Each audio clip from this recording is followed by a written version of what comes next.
What's up, YouTube? Welcome back to another video. Today I will be doing a review on the LEGO Marvel 2021 Daily Bugle. This was given at 76178 for just 18 and up. Has 3,772 pieces.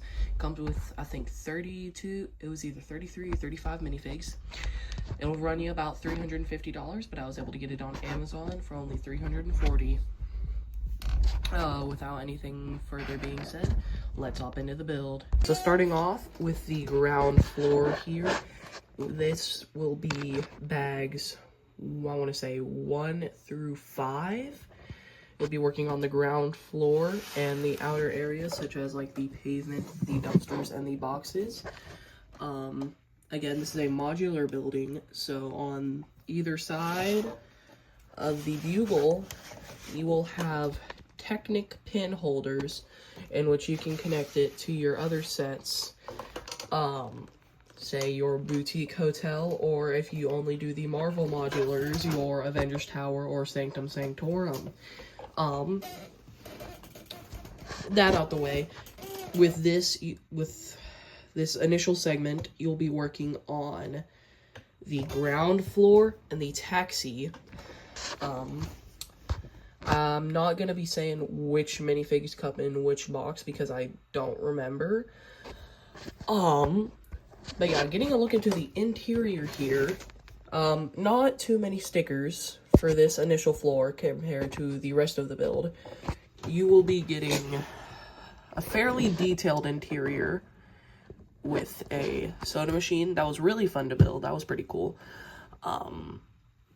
You've got your sort of reception. This, I guess, this whole thing is sort of the reception area that you would have. I think it would be, let me check the box real quick. Betty Brant, I'm pretty sure, is the receptionist for the bugle. Yeah, I'm not too familiar with the Spider-Man comics, with how much I talked about based on the comics. With the sets that I review on the channel, I'm not too familiar with the comics. Taking a look at the exterior, though, we've got some nice builds for the flowers. Flower pots at the front. Of the bugle. You will have a newsstand with, I think that's Amber Grant. Let me take a look at the box. Yeah, Amber Grant as your newsstand sort of seller, I guess. If you want to, it's not too difficult to take off the top of it and take a good look inside. You see some posters, you see Kingpin magazine, and of course some newspapers. Sorry, I accidentally broke it. Yeah, but probably the most annoying part of this build was, for me, it was counting the studs in between the tiles that you were supposed to place down. Just a lot of dead space, sort of, in between tiles, which I'm not a fan of. I had to 1, 2, 3, 4 count the studs.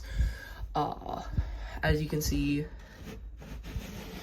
in the back, you have the infamous yellow dumpsters that come in, I'm pretty sure, every Marvel modular. Up here at the top of the build, at the top of the first floor, you've got a focus camera. You've got a little cubby hole for Peter Parker's backpack, which is, I guess, a nod. I guess that would be a nod to the PlayStation games, where you find Peter Parker's bags everywhere. Taking a look at the side of the building, there's the, I'm pretty sure that's supposed to be a reference to the rat that killed Thanos, if you've watched Endgame. This panel of wall comes off, which I think is super unnecessary. I'm going to be more critical with this build, considering the price. I will tell you, I really like this build. Yeah, I feel like for $350, you should be liking the build that you're getting. Looking more at the interior, you have a I really like the build for that sort of desk setup, I guess it would be called. You've got a TV screen. This just in. vampire spotted in Subway. I'm pretty sure that's supposed to be a nod to Morbius, who was not included in this set, sadly. I think it would have been cool to see Morbius, but we did get Blade the Vampire Slayer. You also have, taking a look, I guess this would count as both interior and exterior. You have a opening and closing door. I like the fact that it actually opens and closes. Exit, do not block. Looking at the stickers, there is a little spray paint of the Goblin, and in case you can't read that, it says Eddie was here, referring to Eddie Brock, who is the host of the Venom symbiote. The green carpet is a nice design choice, I feel. Great colors, and it goes a lot with the outside of the build, with the newsstand. This door can actually open and close sliding. I don't know why they would put a clip 1x1 tile there when you don't clip anything onto it. I feel like that's just unnecessary, and it really confused me for some of the build, thinking I missed a step. But no, it's just, yeah. If you do buy this set, beware. This fire hydrant will be the bane of your existence. It will be constantly popping off, which, for a loose connection, that being a 1x1 rounded stud connection to a jumper plate, I guess what more can you ask for?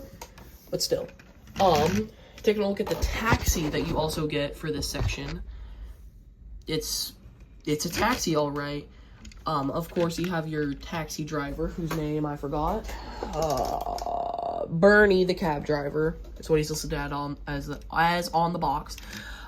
Detailed, sure. However, I was briefly confused by the sort of building up the walls here with the non-symmetrical design. Tripped me up quite a bit. And also there is a, just ignore that. There's a space down here for an exhaust pipe that's on a clip. And if you look over here, in the instructions, you're supposed to just leave that space empty, which confused me for a while.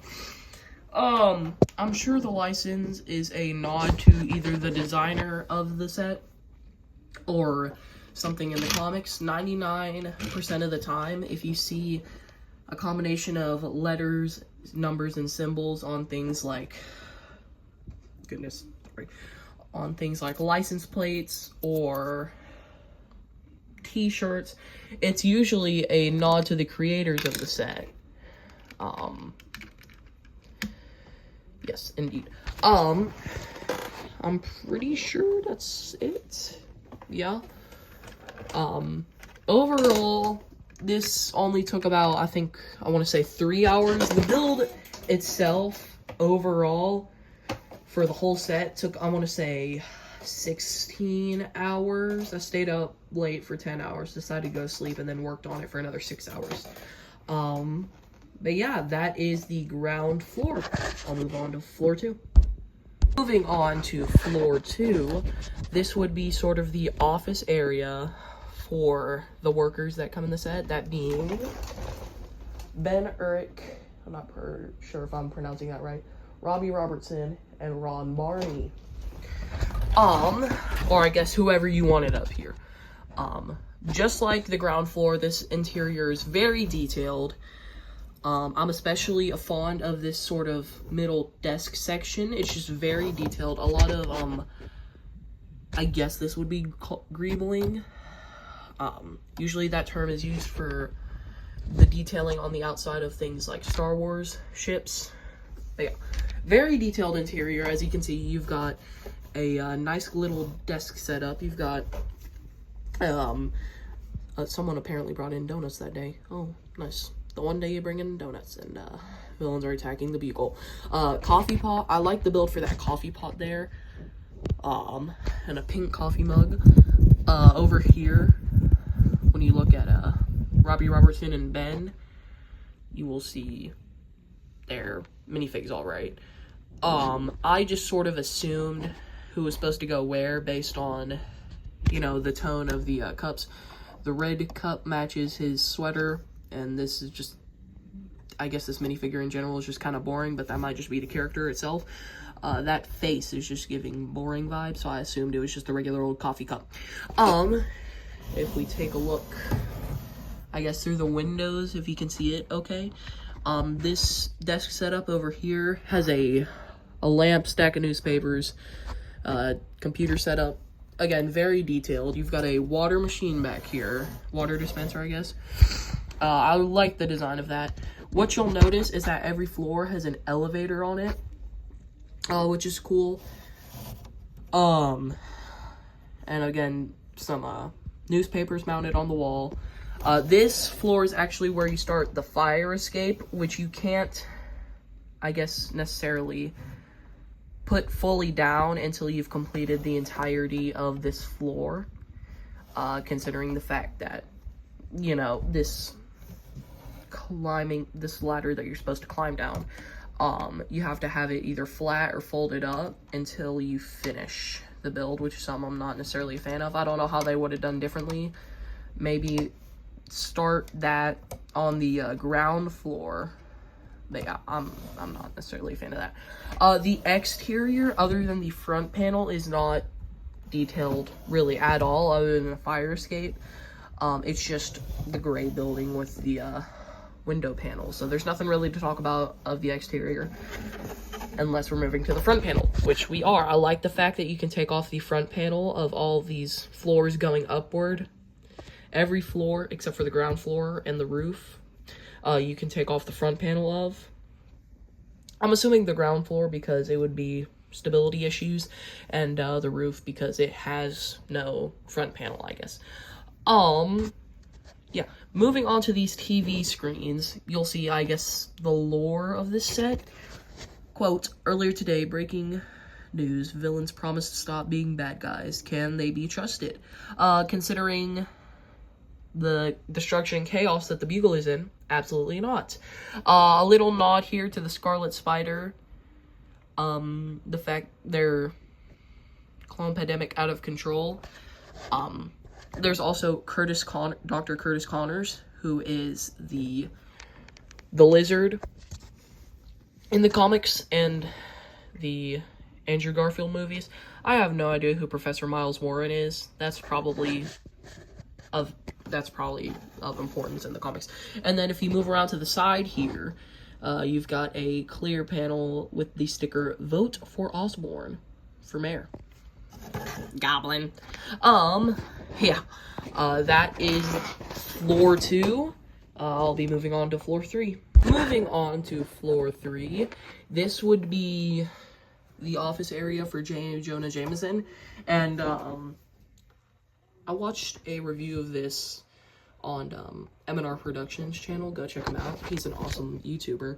Apparently this is supposed to be Peter Parker's abandoned apartment, which I guess is a cool nod to the comics, if that's in the comics. Focusing on this room first, you've got some drawers that actually open and close, which is a nice play feature. Of course, not a nice play feature for the entire thing to come out the wall. Goodness. After getting that sorted with, what sort of confused me a lot was these boxes, as they really block off the entirety of, did I say that? I'm pretty sure a second ago I said this was J. Jonah Jameson's office. That's false. This is Spider-Man's office. I don't know why I said J. Jonah Jameson. He definitely wouldn't have a Spider-Man portrait hanging up in the background. But yeah, this is supposed to be Peter Parker's apartment, as I said. What confused me was these boxes, as for the most part, they just really block. I know you can't see it good from here. I'll try to. No, definitely not. Can't fit it in there. They block the entrance to the office, which, maybe that's just an oversight by the creators. Might not be. I don't know. It's just, all I know is that, that blocks the office area. There's a nice printer build, here that actually opens. I'm going to talk a lot about stuff that actually opens, and a spider detail up here with the webs and the spider. Yeah, again, the elevator that you'll see on every floor. Moving on to the office, it's an office. There's a, what is there to talk about? There's, I guess that's supposed to be some type of art portrait, another portrait of Spider-Man. Blue chair, And then the desk is just, well, a desk with a landline phone, I guess. I don't know. Looking more to the exterior, you see a door that opens and leads to splat directly onto the ground. I do not know why they would include that. Oh wait, no, because over here, back on floor 2, this actually leads to the back balcony, I guess. Yeah, so never mind. I never realized that until now. But other than that, this exterior again is pretty bland. You continue the fire escape all the way up to 4th floor. The 4th floor, which is where the fire escape stops, because obviously that's the top floor. Yeah, that's basically it. Again, nothing really for the exterior other than the front panel, which I will talk about. This is the main sort of, I guess you would call it the main destruction sort of that's going on for the Bugle.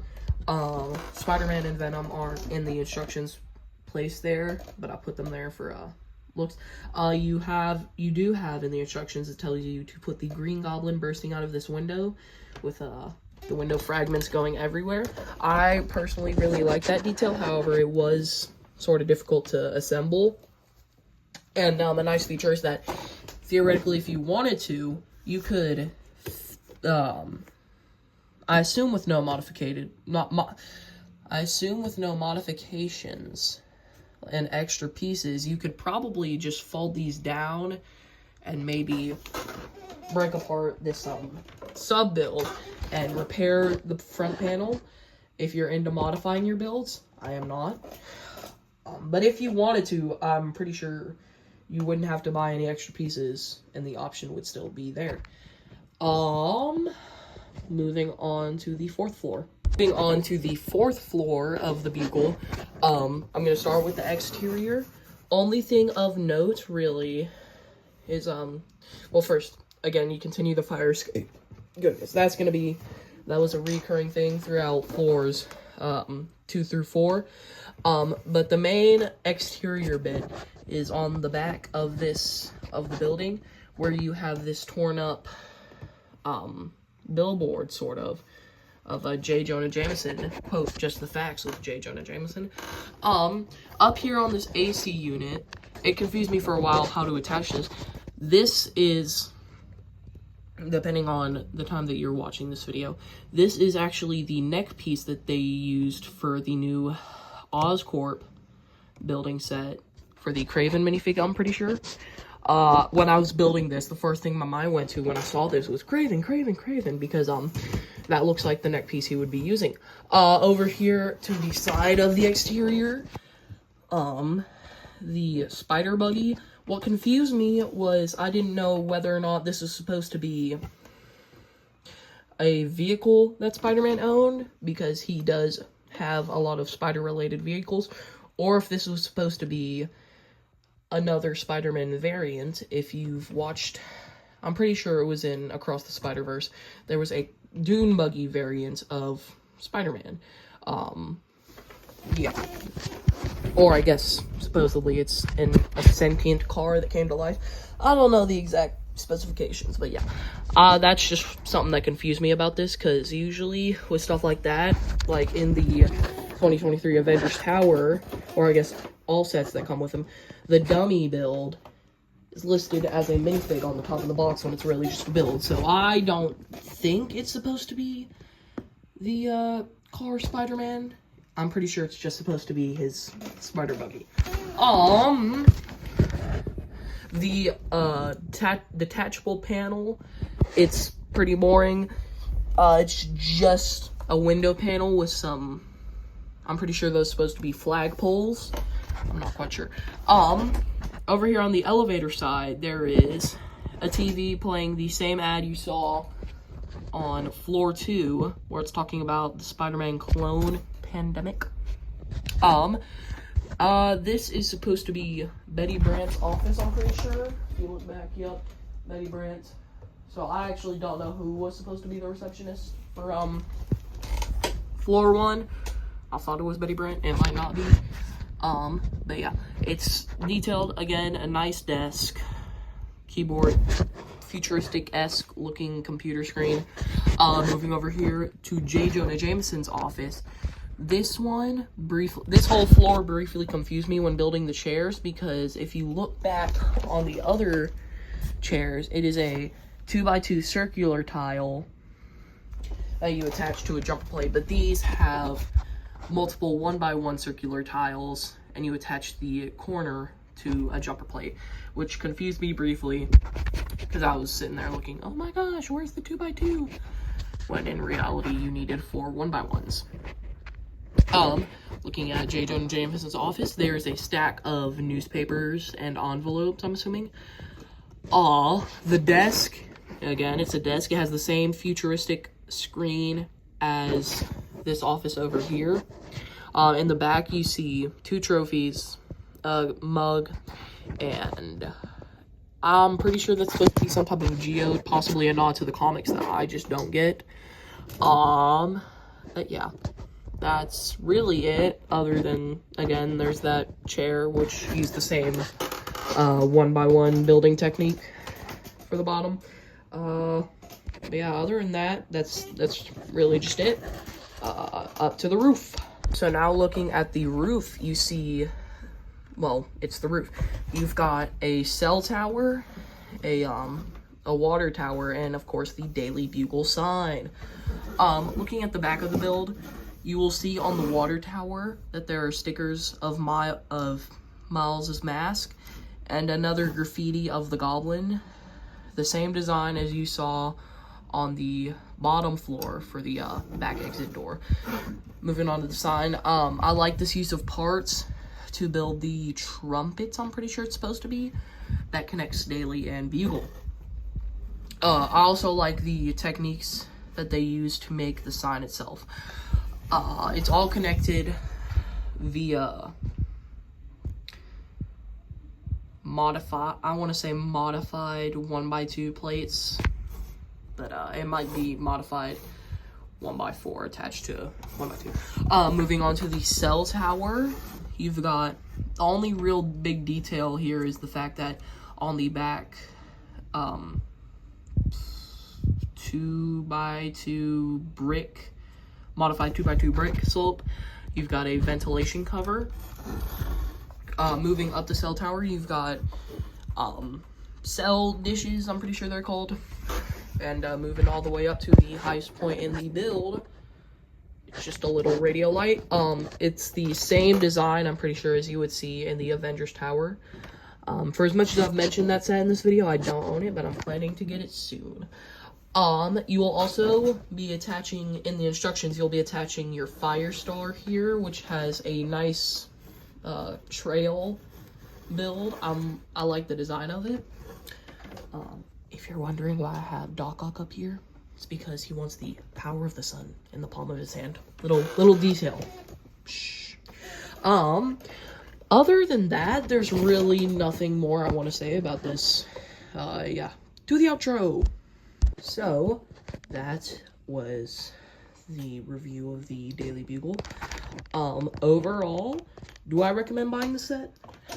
Yes, but really only if you're A, really needing the parts, B, really into Spider-Man, or C, just a perfectionist with your collection, which I am. This set is set to retire later 2025, which is why I picked it up so soon, because I already had my eyes on it. Then I realized how soon it was going to retire, which is why I picked it up. Overall, I have to give this a 10 out of 10. It's just a beautiful set. That's not to say it doesn't have issues. The amount of stickers really never bothered me, but what did bother me is the lack of certain characters, that like Electro, the Lizard, more Spider-Man variants. I feel like they could have easily charged an additional $10, $15 and added like 5 more minifigs. But what do I know? I don't work for Lego. But yeah, I think this is a great set. If you're gonna pick it up, then pick it up. I wouldn't wait on it because it's only going to get more and more and more expensive after it gets retired. Like I said earlier, I bought it on Amazon for a decent sale, so that's where I would recommend picking it up, because eBay, the cheapest one I saw on eBay was about 50 bucks. I mean, not 50, 500. Overdue all the yapping. Yeah, it's a great set, so if you're going to pick it up, do that, right? Lego did a phenomenal job on this one. Yeah, that's really all I have to say. Yeah, like, subscribe, share the video, comment if you want. I hate begging for subscribers, but, like, if you wouldn't feel so inclined to, please like and subscribe. Yeah, y'all have an amazing day. Goodbye.